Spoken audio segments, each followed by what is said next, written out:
Let the world hear his word.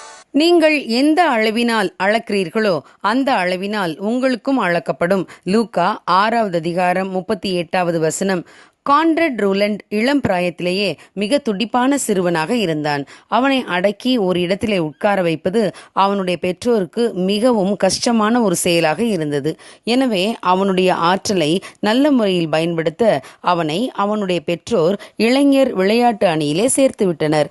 அவன் football, basketball, baseball போன்ற விளையாட்டுகளில் மிக திறமையானவனாக வளர்ந்தான். அவனுக்கு 11 வயதான போது அவன் வாழ்விலே ஒரு திருப்புமுனை ஏற்பட்டது. என்னவென்றால், புகழ்பெற்ற விளையாட்டு வீரர் ராட் கேரஃப் என்பவர் அவன் படித்த பள்ளிக்கு வந்து மாணவர்களை சந்தித்து அவர்களை உற்சாகப்படுத்தினார். அவர் விளையாட்டிலே அரிய பெரிய சாதனைகளை செய்தவர். லாஸ் ஏஞ்சல்ஸில் அவரை தோற்கடிக்க யாருமே இல்லை. கான்ரட் போய் அவரை தனியாக சந்தித்தான். அந்த சந்திப்பு அவனுக்கு மிகுந்த உற்சாகத்தை கொடுத்தது. அன்று அவனுடைய தாய் அவனை வீட்டுக்கு அழைத்து செல்ல வந்திருந்த போது அவன் காருக்குள் ஏறும்போதே, அம்மா அம்மா, நான் இன்று ராட் கேரஃபை சந்தித்தேன், அவரோடு பேசினேன், நானும் அவரை போல பல வெற்றிகளை பெற வேண்டும் அம்மா என்று வீடு போகும் வரை வழிநெடுக சொல்லிக் கொண்டே வந்தான். அந்த நாள் முழுவதும் ராட் கேரஃபிடம் பேசியதால் தனக்கு ஏற்பட்ட மாறுதலை சொல்லிக் கொண்டே இருந்தான். அந்த சந்திப்பு அவன் வாழ்வில் நிரந்தரமான ஒரு தாக்கத்தை ஏற்படுத்தியது. அவன் இருதயம் உற்சாகமடைந்தது. கான்ரட் பள்ளிக்கூட படிப்பை முடித்து கல்லூரியில் சேர்ந்தபோது ஃபுட்பால் டீமில் சேர்ந்து விளையாடினான். அவன் ஒரு விளையாட்டு நட்சத்திரமாக வெளி உலகிற்கு தெரிய வரும் காலகட்டத்தில் முழங்காலில் ஏற்பட்ட ஒரு காயத்தினால் தான் நேசித்த விளையாட்டிலிருந்து வெளியேற வேண்டியதாயிற்று. ஆனாலும் கான்ரட் தன் நம்பிக்கையை விட்டுவிடவில்லை.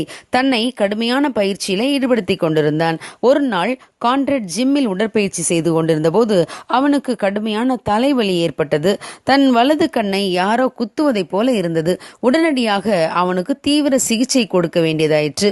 அவனுக்கு இரத்த தமனி சுருங்கி இருந்தது கண்டுபிடிக்கப்பட்டது. பின்பு இரத்த குழாய் வெடித்ததால் கான்ரட் மூளைச்சாவு அடைந்ததாக அறிவிக்கப்பட்டது.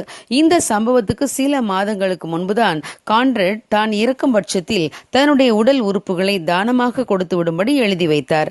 வலிமையான அவனுடைய இருதயம் தானமாக கொடுக்கப்பட முடிவு செய்யப்பட்டு அதற்கான அறிவிப்பு வெளியிடப்பட்டது. கான்ரடின் தாய், என் மகனின் இருதயத்தை யார் பெறுகிறார்களோ அவரை நாங்கள் பார்க்க விரும்புகிறோம். எங்கள் மகனுடைய இருதயத்தை பெறுகிறவர் அதை பெறுவதற்கு தகுதியானவராக இருக்க வேண்டும். ஏனென்றால் என் மகனின் இருதயம் ஒரு நல்ல இருதயம் என்றார்கள். இந்த செய்தி பட்டணத்திலே பரவியது. உடல் உறுப்பு தானம் பெறுவதற்கு காத்திருந்தோர் பட்டியலில் முதலில் இருந்தவருக்கு அந்த செய்தி போய் எட்டியது. தேவ திட்டத்தின்படி காத்திருந்தோர் பட்டியலில் முதலில் இருந்தது வேறு யாருமில்லை, அன்று கான்ரடை உற்சாகப்படுத்திய ராட் கேரிஃப் என்பவர்தான். ஒரு நாளில் கான்ரடின் இருதயத்தை உற்சாகப்படுத்திய ராட் கேரிஃபுக்கே 18 ஆண்டுகள் கழித்து மீண்டும் அந்த இருதயம் கொடுக்கப்பட்டது. பிரியமானவர்களே, ஒரு காலத்திலே நாம் யாரை உற்சாகப்படுத்தி உயர்த்தி விட்டோமோ அவர்கள் மூலம் பிற்காலத்தில் நாம் பயனடைய வாய்ப்புண்டு. நாம் எந்த அளவினால் அளக்கிறோமோ அந்த அளவினால் நமக்கும் அளக்கப்படும். நாம் பேசும் உற்சாகமான வார்த்தைகள் கூட அநேகரை உருவாக்கும். தங்களால் எதுவுமே செய்ய முடியாது என்று நினைத்தவர்கள் கூட உற்சாகமடைந்து உயர்ந்த நிலைக்கு வர முடியும். பிறரை உற்சாகப்படுத்தும் ஊழியத்தை நாம் செய்தால் தேவன் அதற்குரிய பிரதிபலனை நமக்கு ஏற்ற நேரம் தருவார். ஆகவே சோர்ந்து போகாமல் பிறரை உற்சாகப்படுத்துவோம். அவர்கள் உயரட்டும்.